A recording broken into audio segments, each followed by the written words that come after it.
Assalamualaikum, Sobat M18 Project.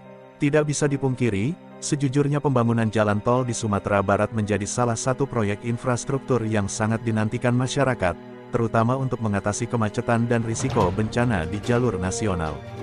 Namun, setelah menginjak tahun ke-7, tepatnya sejak pembangunannya dimulai pada tahun 2018, proyek tol yang diharapkan dapat menghubungkan berbagai kota besar di Sumatera Barat ini masih menghadapi kendala signifikan. Yaitu faktor utamanya karena terkendala dengan pembebasan lahan yang membuat proyek jalan tol di daerah itu berjalan lambat. Tapi kini, proyek pembangunan jalan tol di Sumbar itu yaitu Tol Padang Sicincin sudah hampir selesai. Rencananya, tol sepanjang 36,6 km ini akan mulai dioperasikan pada pertengahan Desember mendatang. Bahkan bukan hanya Tol Padang Sicincin saja yang sedang dikebut, melainkan ada dua proyek lagi di Sumatera Barat yang diharapkan dapat diresmikan juga oleh Presiden Republik Indonesia Prabowo Subianto.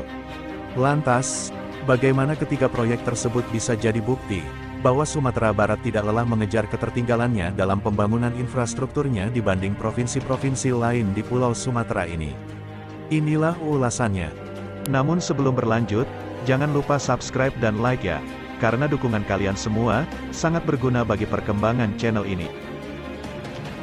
Sudah bukan menjadi rahasia lagi, hingga menjelang berakhirnya tahun 2024 ini, belum ada satupun proyek jalan tol rangkaian jalan tol Trans Sumatera yang tuntas di Sumatera Barat ini. Padahal, pembangunannya sudah dimulai sejak tahun 2018 silam. Hal inilah yang menjadikan daerah di ranah Minang dikatakan tertinggal dibandingkan provinsi-provinsi lain di Sumatera. Sebagai perbandingan, Sumatera Barat malahan telah terlampaui oleh Provinsi Jambi yang kini sedang mengoperasikan jalan tol pertamanya, yaitu Jalan Tol Bayung Lencir Tempino Seksi 3. Padahal, Provinsi Jambi merupakan daerah terakhir di Sumatera yang baru mulai membangun jalan tol. Proyek Jalan Tol Bayung Lencir Tempino Seksi 3 di Provinsi Jambi konstruksinya baru dimulai tahun 2023 lalu, dan tuntas di bulan September tahun 2024 ini. Jalan tol pertama di Provinsi Jambi yang menghubungkan Bayung Lencir di Sumatera Selatan dengan Tempino di Provinsi Jambi ini juga sudah diresmikan oleh Presiden Jokowi pada tanggal 16 Oktober tahun 2024. Tapi kini keadaan telah berubah. Sumatera Barat dengan segala tantangan yang ada, tanpa lelah telah mengejar ketertinggalannya. Bahkan Tol Padang Sicincin kini sudah hampir selesai. Rencananya, tol sepanjang 36,6 km itu akan mulai dioperasikan pada pertengahan Desember tahun 2024 ini. Bukan hanya itu saja, ada dua proyek lainnya di Sumatera Barat yang tidak kalah prestisiusnya yang tengah menjadi perbincangan nasional, yaitu peletakan batu pertama proyek flyover Sitinjau Lawik dan peresmian Pasar Raya Padang fase 7. Hebatnya nantinya ketiga proyek pembangunan di Sumatera Barat tersebut diharapkan dapat diresmikan oleh Presiden Republik Indonesia Prabowo Subianto, serta menjadi bagian dari agenda 100 hari pemerintahan Presiden Prabowo.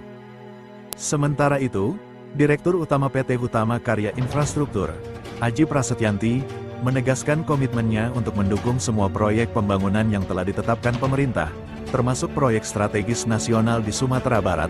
Sebagai kontraktor utama, Hutama Karya Infrastruktur berupaya menyelesaikan proyek Jalan Tol Padang Sicincin tepat waktu sesuai target yang ditetapkan oleh PT Hutama Karya dan pemerintah. Jalan Tol Padang Sicincin merupakan bagian dari rangkaian proyek infrastruktur penting di Sumatera Barat yang bertujuan untuk meningkatkan konektivitas dan memudahkan distribusi logistik di wilayah tersebut, dengan target operasional pada tanggal 15 Desember tahun 2024. Tol ini diharapkan dapat memberikan dampak positif bagi perekonomian dan kesejahteraan masyarakat Sumatera Barat.